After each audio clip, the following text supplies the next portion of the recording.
Sheriff ইউরোপীয় নাম, আন্তর্জাতিক খ্যাতি কিংবা বিদেশের উন্নত ক্লাবে খেলার অতীত অভিজ্ঞতা দেখিয়ে বাংলাদেশের জাতীয় দলে আর ফ্রিতে জায়গা পাওয়া যাবে না। আগামী সাফ চ্যাম্পিয়নশিপ মাঠে গড়ানোর আগেই ইউরোপ প্রবাসী স্টারদের প্রতি ঠিক এমন এক কঠিন, কড়া ও আল্টিমেটামপূর্ণ বার্তা ছুড়ে দিলেন জাতীয় ফুটবল দলের নতুন ডাচ মাস্টারমাইন্ড কোচ থমাস ডুলি। তাহলে লাল সবুজের মূল স্কোয়াডে জায়গা পাবেন ঠিক কারা?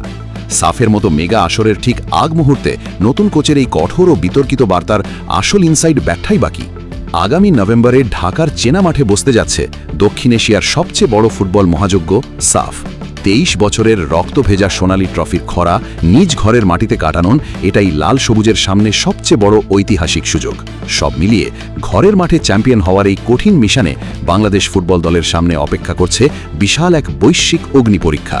আর এই মহাযুদ্ধে নামার আগেই কোচ থমাস ডুলি পরিষ্কার ভাষায় জানিয়ে দিয়েছেন তার একমাত্র লক্ষ্য মেগা সাফল্য অর্জন করা। কোনো ফাঁকা বুলি বা বড় বড় কথা বলা নয়, যা দেখানোর তিনি সবুজ ঘাসের মাঠেই সরাসরি প্রমাণ করে দেখাতে চান।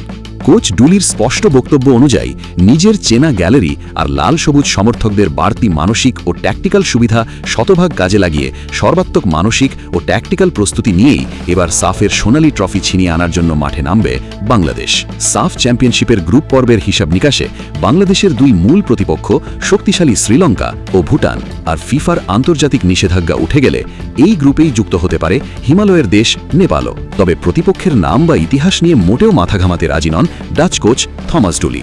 তার দেওয়া নির্দেশ একদম সোজা, শিরোপা উঁচিয়ে ধরতে হলে সহজ কিংবা কঠিন প্রতিপক্ষের অজুহাত দেওয়া সম্পূর্ণ বন্ধ করতে হবে। প্রতিপক্ষ হিসেবে সামনে যে দলই আসুক না কেন, প্রতিটা সেকেন্ডে জেতার অদম্য মানসিকতা নিয়েই মাঠে ঝাঁপিয়ে পড়তে হবে লাল সবুজ যোদ্ধাদের।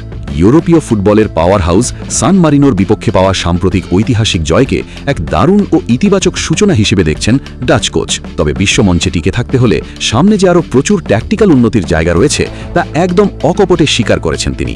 Set piece attack, counter pressing, defensive discipline এবং ফুটবলারদের পারস্পরিক ম্যাচিউরিটি সব বিভাগেই এক আমূল পরিবর্তন আনতে চান হেড কোচ থমাস ডুলি। তবে ফুটবল মহলে সবচেয়ে বেশি ঝড় তুলেছে প্রবাসী ফুটবলারদের নিয়ে দেওয়া থমাস ডুলির নীতিগত মন্তব্যটি। লেস্টার সিটির হামজা চৌধুরী, সামিত সোম, জায়ান আহমেদ, ফাহমিদুল ইসলামদের পর এবার ফারহান আলী ওয়াহিদ সহ আরও বেশ কিছু ইউরোপ প্রবাসী তারকাকে জাতীয় দলে ভিড়াতে দারুণ আশাবাদী পুরো বাংলাদেশ। কিন্তু কোচের প্রেসক্রিপশন সম্পূর্ণ ভিন্ন ও কঠোর। তিনি মনে করেন বাংলাদেশের সাথে যাদের পারিবারিক বা রক্তের সম্পর্ক রয়েছে তাদের জাতীয় দলের জার্সিতে খেলার অধিকার অবশ্যই থাকা উচিত। তবে ঠিক তার সাথে জুড়ে দিয়েছেন এক কঠিন শতভাগ পেশাদার শর্ত। ডুলির স্পষ্ট আল্টিমেটাম, শেরেফ প্রবাসী বা ইউরোপীয় ট্যাগ সাথে নিয়ে ঘুরলেই হবে না। স্কোয়াডে জায়গা করতে হলে দেশের লোকাল খেলোয়াড়দের চেয়ে মাঠে কয়েক গুণ বেশি স্কিলফুল ও পারফর্ম করে নিজের যোগ্যতা ছিনিয়ে নিতে হবে।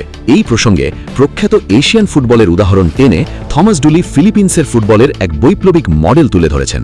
ফিলিপিন্স শুরুতে ইউরোপ এবং আমেরিকার অরিজিন প্লেয়ারদের দলে ভিড়িয়ে নিজেদের ফুটবলের ইন্টারন্যাশনাল স্ট্যান্ডার্ড দ্রুত বাড়িয়েছিল, কিন্তু পরবর্তীতে যখন দেশের অভ্যন্তরীণ লোকাল ফুটবলারদের মান ও ফিটনেস বহুগুণ বৃদ্ধি পায় তখন জাতীয় দলের চূড়ান্ত একাদশ নির্বাচন পুরোপুরি যোগ্যতার ভিত্তিতেই করা শুরু করা হয়। বাংলাদেশেও ঠিক সেই একই বিশ্বমানের পেশাদার মডেলে হাঁটতে চান ডাচ মাস্টারমাইন্ড। টিম সিলেকশন ও স্কোয়াড নির্বাচন নিয়ে ডুলির দেওয়া বার্তাটিই ছিল সবচেয়ে বিধ্বংসী। ডাচ কোচের নীতি স্পষ্ট, পারফরমেন্স আগে, অতীত পরিচয় বা ব্যাকগ্রাউন্ড পরে।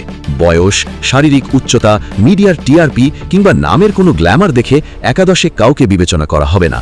জাতীয় দলের প্র্যাকটিস সেশন এবং অফিসিয়াল ম্যাচে যে ফুটবলার নিজের সেরাটা নিংড়ে দিয়ে মাঠে সর্বোচ্চ রক্তপানি করবে সেই গায়ে চড়াবে বাংলাদেশের গৌরবময় লাল সবুজ জার্সি। অর্থাৎ ইউরোপের প্রিমিয়ার লিগ কিংবা শীর্ষ ক্লাবে খেললেও শেরেফ নামের উপর ভিত্তি করে দলে কারো জায়গা স্থায়ী হবে না। নিজেকে অলরাউন্ডার হিসেবে প্রমাণ করতে হবে প্রতিটা 90 মিনিটের সবুজ ঘাসেই। ডুলি নিঃসংকোচে স্বীকার করেছেন যে বাংলাদেশের সব দেশি ও প্রবাস ভিত্তিক ফুটবলারকে তিনি এখনও 100% চেনার সুযোগ পাননি।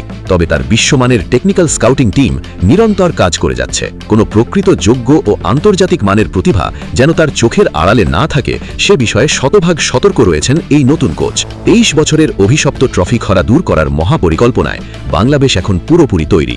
সামনে ঢাকা সাফের অগ্নি পরীক্ষা, ট্যাকটিক্যাল বোর্ডের নতুন কোচ থমাস ডুলি, আর স্কোয়াডে ইউরোপীয় প্রবাসী ও দেশীয় উদীয়মান প্রতিভাদের এক দুর্দান্ত লড়াই। কিন্তু ডুলির কাছে সেরা তারকা হওয়ার একটাই মূল পাসপোর্ট, কথা বলবে শেরেফ মাঠের পারফরমেন্স। ফুটবলের সেই ইউরোপীয় পেশাদারিত্ব, যোগ্যতা অর্জন ও একাদশে নিজের নাম লেখানোর যুদ্ধ নিয়ে চমৎকার একটি ইংরেজি ছন্দ রয়েছে। Jerseys are earned with sweat on the grass, not with the fame or an elite class, যার সহজ বাংলা ভাবার্থ জাতীয় দলের পবিত্র জার্সি ঘাম ঝরিয়ে অর্জন করে নিতে হয়। সেরেফ নাম, খ্যাতি বা অভিজাত পরিচয় দিয়ে তা কখনোই পাওয়া যায় না। এখন দেখার বিষয়, ডাচ কোচ থমাস ডুলির এই কঠোর মেরিট ফার্স্ট পলিসি ও বিশ্বমানের ডিসিপ্লিন শেষ পর্যন্ত সাফের মঞ্চে বাংলাদেশকে দীর্ঘ 23 বছর পর ট্রফি জয়ের সেই পরম কাঙ্ক্ষিত রাজকীয় পথ দেখাতে পারে কিনা। ফুটবলের সেই অদম্য জেদ, লাল সবুজের আবেগ ও ঘরের মাঠে ট্রফি জয়ের মহাকাব্যিক লড়াই নিয়ে চমৎকার আরেকটি ছন্দ রয়েছে। When performance speaks louder than a big name's pride, the home crowd will cheer as champions take the stride. বাংলায় বললে, বড় নামের অহংকার ভেঙে পারফরম্যান্স যখন গর্জে ওঠে মাঠে, বিজয়ের উল্লাসে লাল সবুজের পতাকা তখন পথ করে উড়ে। প্রিয় দর্শক, আপনার মন কি বলে? কোচ থমাস ডুলির এই কঠোর পারফরম্যান্স ফার্স্ট নীতি কি প্রবাসী ও দেশি ফুটবলারদের আরও ভালো খেলতে বাধ্য করবে? সাফে কি বাংলাদেশ এই স্ট্র্যাটেজিতে সফল হবে? কমেন্ট বক্সে লিখে জানান আপনার মূল্যবান মতামত। ভিডিওটি ভালো লাগলে লাইক দিন এবং শেয়ার করুন। আর বাংলাদেশের ফুটবলের সব ইনসাইড এক্সক্লুসিভ অ্যানালিসিস সবার আগে পেতে আমাদের এই ফুটবল স্পোর্টস চ্যানেলটি এখনই সাবস্ক্রাইব করে বেল আইকনটি অল করে রাখুন। সবাই ভালো থাকুন, ফুটবলের সাথে থাকুন। বিদায় নিচ্ছি, আমি রাকিব।